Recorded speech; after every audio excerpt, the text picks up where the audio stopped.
I'm out with Nerd Caliber. I'm here with Deft and David. They're comic book creators. So tell me about your works. I'm Beck. I'm an author from New Hampshire. I've been looking here. I'm Beck. I'm an author from New Hampshire, and I make webcomics as well as audio dramas. So my main series over here is The Bekkoning, which is like a twisted robot sci-fi story about three robots on a dangerous journey to recover their lost memories in a desolate world. And over here I've got Wonder Callers, which is our fantasy comedy comic, which I co-create with my friend David over here. This is like a magical Ghostbuster story about a witch and a gargoyle who go and clear out curses and hexes and ghosts from haunted places in the wake of a magical war that almost destroyed their home. And on the far right, we have a comic by my friend James Durr out in Dallas, Texas. This is a farcical space comedy called Space Baby.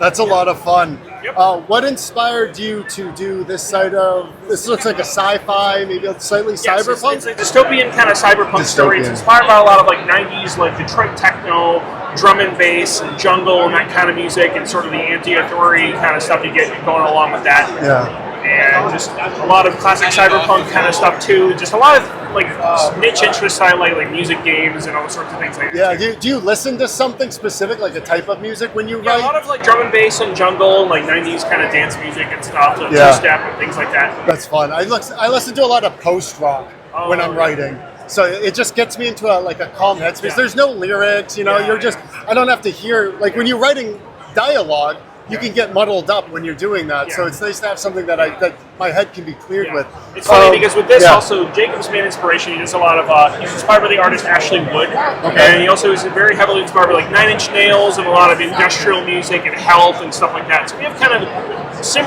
of on the same wavelength, but a little different. His a little more hard-edged. What inspired the Wonder Calmers? So for me, it's always, I've loved history, I love fantasy. I've always loved the idea of combining really weird takes on basically classic fantasy tropes, and then also some of the more traditional Grimm's fairy tales type stuff. So one of the big things that I ended up putting into this, it starts to come out more as we're continuing to work on it, is taking very real historical witchcraft, as it was sort of this primordial version of pharmacistry and pharmacology and chemistry, and combining it with local superstitions, as well as the overriding Christian traditions that was traveling throughout Europe. This was during the era of the Christianization of Europe, where you still had these pockets of pagan belief structures that were just beginning to get accommodated in. And all of that sort of combined together with a more social media sort of cleansed of all of that cultural baggage image of the witch as a sort of cultural archetype. It's just really, really nifty to me. I just really like designing wacky outfits, historical locations, and also weird monsters. Yeah. I think probably this series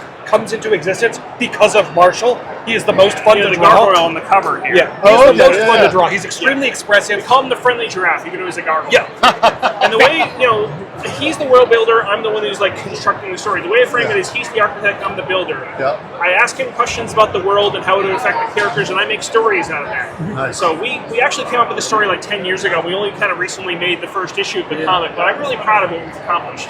This is awesome. All right, so at this moment, do you want to choose one of your stories, maybe the most recent one, and let the audience know all about it? This is The Bekkoning number 8, which kind of came out like September of 2024 or so. Although we have issue 9 in the process. This is fairly later in the story, but it's the culmination of a two-issue arc in which the characters have to go, and they're essentially in the middle of a civil war between robots who are kind of scavengers, and they have to do a fight to the death. Do you mind if I open it up to a page so people can see what's going on in there?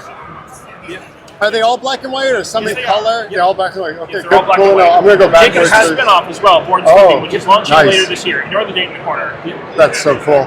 It's by a whole different writer and artist team. That's about a bunch of robots who are trying to escape a totalitarian AI won't let them leave their city.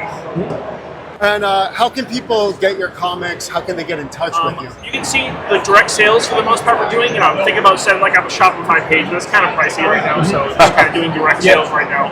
But you can follow me on a bunch of my social media. I got a link tree. If you look up Beck, you'll find my link tree. You'll find a bunch of stuff I do.